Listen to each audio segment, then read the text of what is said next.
Energy feminine energy டீட்டெயில்டாக போகணுன்னா நான் தனியாக அதுக்கு வீடியோ போடுறேன். ஓகே, இதுதான் சொல்ல நினச்சேன். ஒரு கேப்பை ஃபுல்ஃபில் பண்ணணும் அப்படின்றதுக்காக பர்சனை சூஸ் பண்ணாதீங்க. மேபி அவங்கள ஃப்ரெண்டுன்னு சொல்லிடுங்க. அந்த கேப் வந்து மிஸ்யூஸ் பண்ணாதீங்க. ஒரு பர்சனும் சரி, அவங்க டைமும் சரி, அவங்க எனர்ஜியும் சரி, அவங்க எமோஷன்ஸையும் சரி வேல்யூ பண்ணுங்கள்.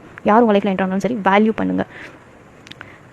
அண்ட் வேறு என்ன, சம்டைம்ஸ் வந்து எமோஷ்னலி நம்ம அப் லோ ரெண்டும் இருக்கும். மீடியமாக நியூட்ரலாக இருக்கும்போது டிசைட் பண்ணுங்கள். எதர் இப்போ இவங்க வேணுமா வேணாமா அப்படின்னு சொல்லி டைம் எடுத்து யோசித்து முடிவு பண்ணுங்கள். பிரேக்கப் ஆகிருக்கனால என்னால் ரிலேஷன்ஷிப்பில் இருக்காமல் முடியவே முடியாது. என்னோடய டேஸ் வந்து என்னால் போக முடியல, என்னால் வந்துட்டு எடுத்துகிட்டு போக முடியல. ஒவ்வொரு நாளும் எனக்கு வந்து ரொம்ப பெயினாக இருக்குது. அந்த பெயினை நான் எங்கேயாச்சும் போய் கொட்டியே தீரணும், அதுக்காக இன்னொரு ரிலேஷன்ஷிப்புக்கு போகிறேன் அப்படின்னு சொல்லிட்டு இன்னொரு லவ்வோ இன்னொரு இதோ போகாதீங்க. உங்களை நீங்கள் கம்ப்ளீட்டாக ஹீல் பண்ணிக்கோங்க. உங்களுக்கானது உங்களுக்கு தானாகவே கிடைக்கும், தானாகவே நடக்கும். ஸோ அவ்வளோதான் நினைக்கிறேன். இதெல்லாம் பேசிக்ஸ்.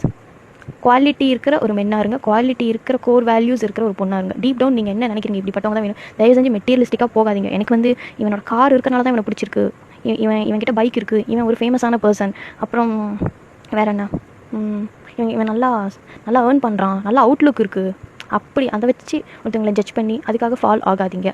அதெல்லாம் எதுவுமே நிரந்தரம் கிடையாது. இது இப்போ சொன்னால் புரியாது, நீங்கள் ரிலேஷன்ஷிப்பில் இருந்துட்டு வந்தால் கூட புரியாது. அதுக்கு வந்து ஒரு டீப் நோயிங் வேணும்.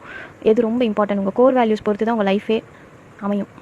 ஸோ ஃபஸ்ட்டு உங்களை நீங்கள் எக்ஸாமின் பண்ணுங்கள். உங்களுக்கு ரியலாக இருக்கிறது வேணுமா, ஃபேக்கானது வேணுமா, அண்ட் டெம்ப்ரவரியான விஷயம் வேணுமா, இல்லை பெர்மனெண்ட்டாக ஒரு நல்ல விஷயம், அதாவது குவாலிட்டி ஓவர் குவான்டிட்டி, அந்த மாதிரி ஒரு இதோட வாழுங்க. எனக்கு எப்படி சொல்கிறதுன்னு தெரில, ஏன்னா நான் ரிலேஷன்ஷிப்லேயே இல்லையா, அதனால் எனக்கு இவ்வளோ தான் ஐடியாஸ் இருக்குது. Thank you.